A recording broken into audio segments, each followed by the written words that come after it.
Good morning, guys. Well, today I figured I would make a little video, sort of a day in the life of what I do. Although, this is going to be not baking related. This is work related as far as, well, not that baking isn't work, it is, but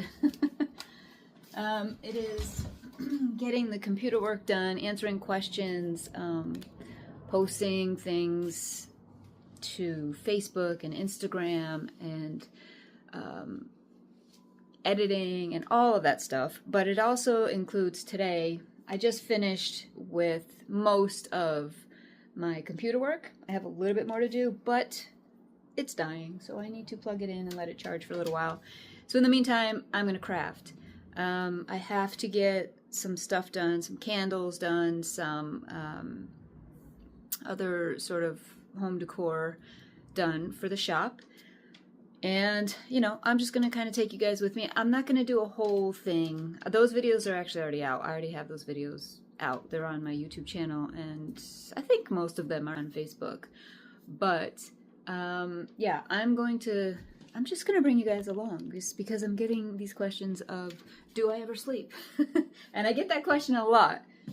And the answer is yes. I want to say no, but I do. I know I do a lot of work, and, you know, obviously I sleep, but I figured I would just kind of take you along with me today, just so you can kind of get an idea of what it's like for me in a typical day when the shop is closed. And I'll do a video of how crazy it is when I start baking, because it's crazy. In order to open the shop, it's a whole thing. So first week of the shop went amazing. It was great. It was so great to meet people. I didn't get to meet everybody because a lot of the time when people were coming in, it was a lot. It was a lot. Not a problem. Very happy about that. But I'm back and forth. So there are some things in here that I'm still baking at sometimes, but we sold out both days, so I was kind of scrambling a little bit, trying to figure out, can I get more stuff made in time? And I was having an issue. So I'm planning much better for this week, and hopefully we won't sell out until like the end of the day. We were selling out before noon, so it's a good problem to have, but I don't like to send people away, so. Alright guys, so the rest of this video is going to be a voiceover. So these are my candles that I'm going to grunge. They sell pretty well, both in the shop and online on Etsy, in my Etsy shop. So I tend to make a lot of these. So what I'm doing is putting Mod Podge on the candle, and obviously these are for display purposes. I wouldn't recommend burning these, but I'm putting Mod Podge and then rolling it in cinnamon. And one thing you're gonna see in this, the rest of this video, is that I'm bouncing around from different crafts. So I'm just gonna finish here. I put the mask on because the cinnamon starts to make me cough. So just finishing all of these. Eventually I'll come back to the tops. Here I am spray painting lids that are this kind of, you know, shiny gold color. These are for the tops of the candle jars. I'm just spray painting them black.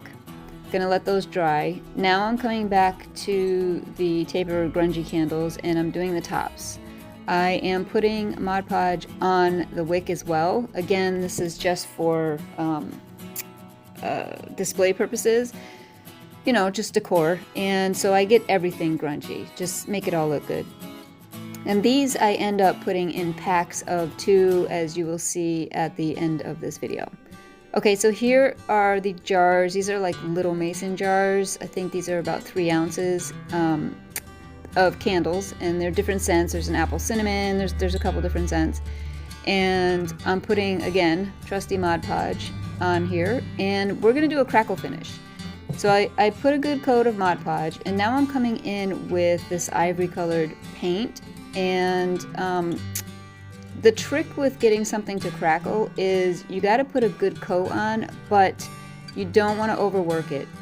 If you overwork it, it just mixes the glue in with the paint and you won't get that crackle finish. You need the paint to sit on top of the glue for the most part. So as you can see, I'm not putting full coverage on these because I want the red from the candle to come through. So if you were crackling something else like a sign or something, you would probably put a base coat of a color that you want to come through. So there you can see how it all crackled. I go ahead and finish the rest of the jars and get them all, you know, done, crackled. I did paint them all the same color.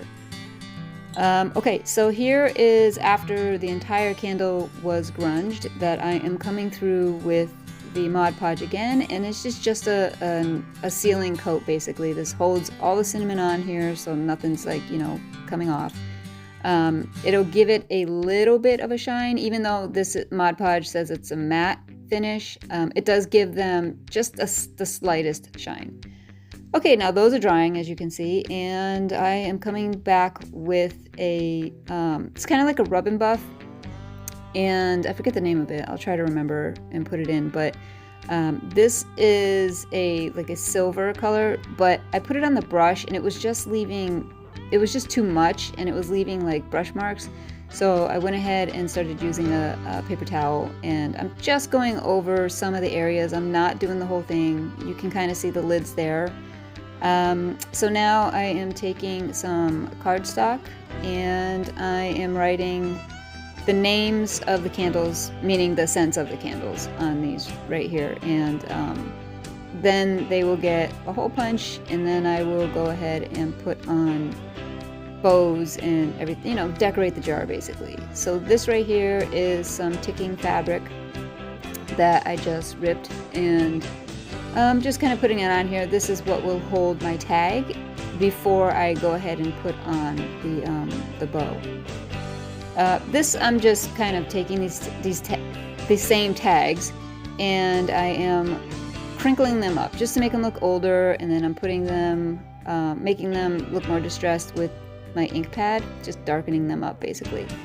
Now I am attaching them to the candle. It adds a little touch and also tells you what color what scent the candle is.